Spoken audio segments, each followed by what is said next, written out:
the last thing I want to ask you about, Alyssa, is, especially given your background in education, and one of my gripes about the educational system as a whole in general, and one of my passion projects is to implement some type of financial training for grade schools.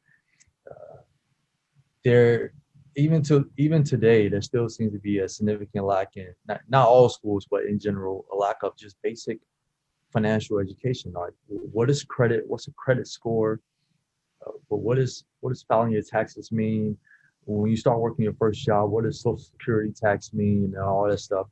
It seems to be a complete absence in much of our educational systems. There, yes. Also in the household. So I want to ask you, growing up in your particular household, was there any, was it like financial and money talk? Was it a taboo thing to stay away from, or was it freely discussed as you were growing up? And that's a great question. Even though I told you a story about how my dad operated, my mom, she opened up the finance world to us.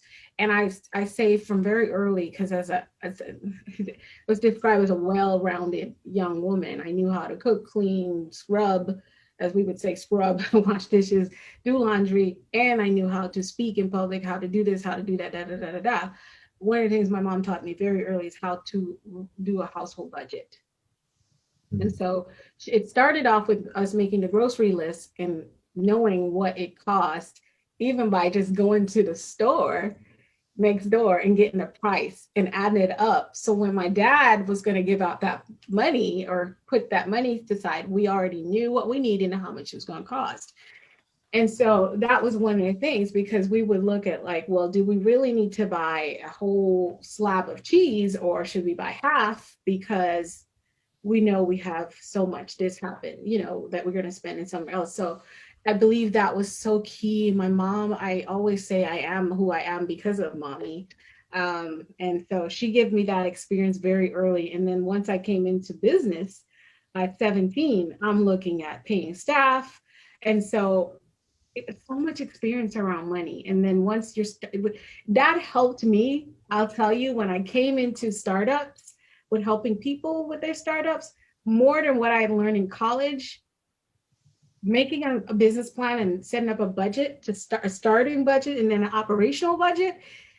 I believe more of my natural instincts and what I'd learned from growing up as a child is what was more responsible for the outcome. And I remember sitting before the board, because they were all over the place. They had some money, but they were just buying stuff. And I said, hold down, slow down. Here's what a startup budget looks like. You guys have that, but let me give you an operational budget. Okay, because that looks totally different. Like, so how much money are we really going to make off this school? I was like, uh-huh, with the plan you have, nothing.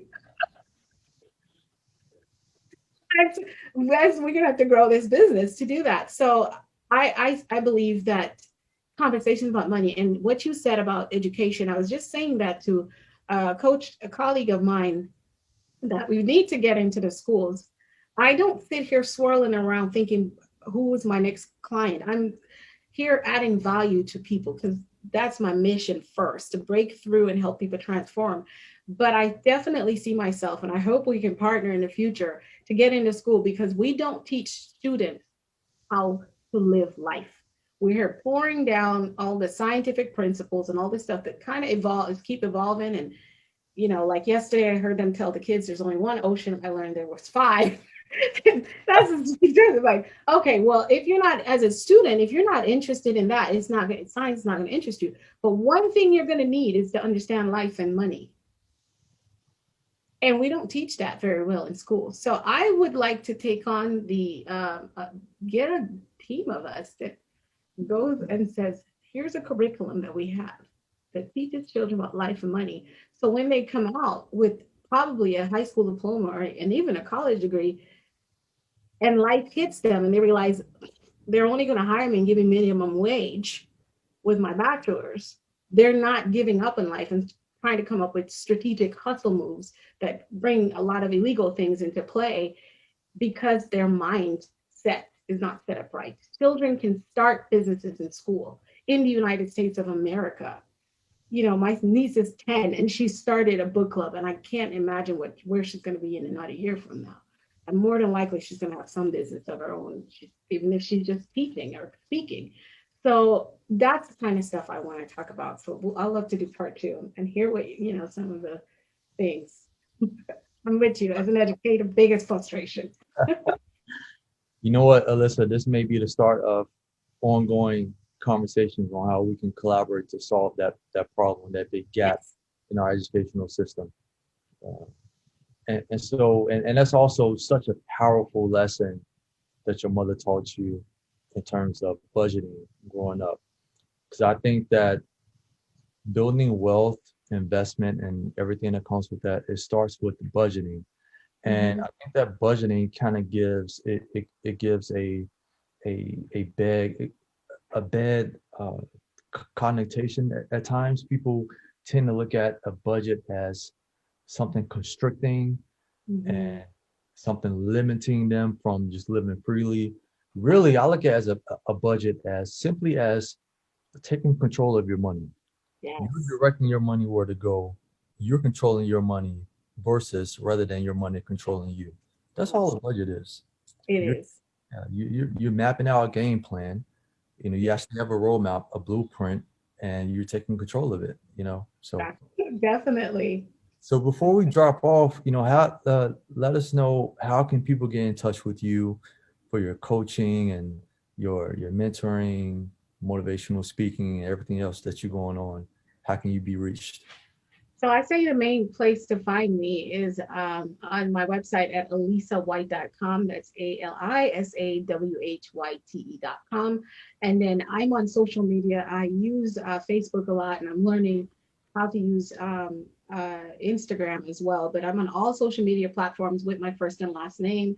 You can follow my page, and it's always full of contents and tips and tools that you, before you even decide whether or not you're going to work with me and we develop that partnership, you have so much available at your fingertips to really help you with your mindset.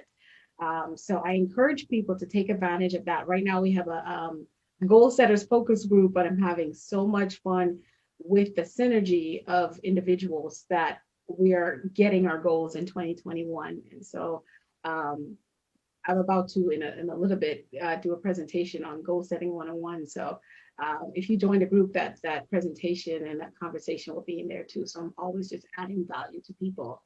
So get in touch and subscribe with me and be a part of I Say It Tribe of people who are focused on adding value to people, growing, learning, transforming. Like we're going to take on the school and get